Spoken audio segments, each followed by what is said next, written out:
7 maa ja mere taga oli putukalaas. Seal elas palju putukaid ja mutukaid. Üks nendest oli kärbes Juku. Juku oli väga õnnelik, sest sellel tähtsal päeval toimusid kuninganna ja kuninga valimised. Juku tahtis väga kuningaks saada, aga ta ei teadnud, kuidas kuningaks saada. Juku lendas oma onu Peetri juurde.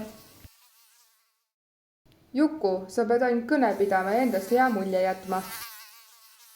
Juku sai aru, mida ta tegema peab ja lipas koju. Juku mõtles kõnele tunde, lõpuks sai ta kõne valmis.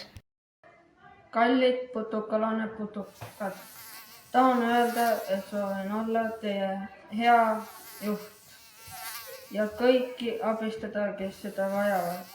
Loodan, et olen selleks hea putukas. Aitäh! Kätte jõudis õhtu. Palju putukad kogunesid peole.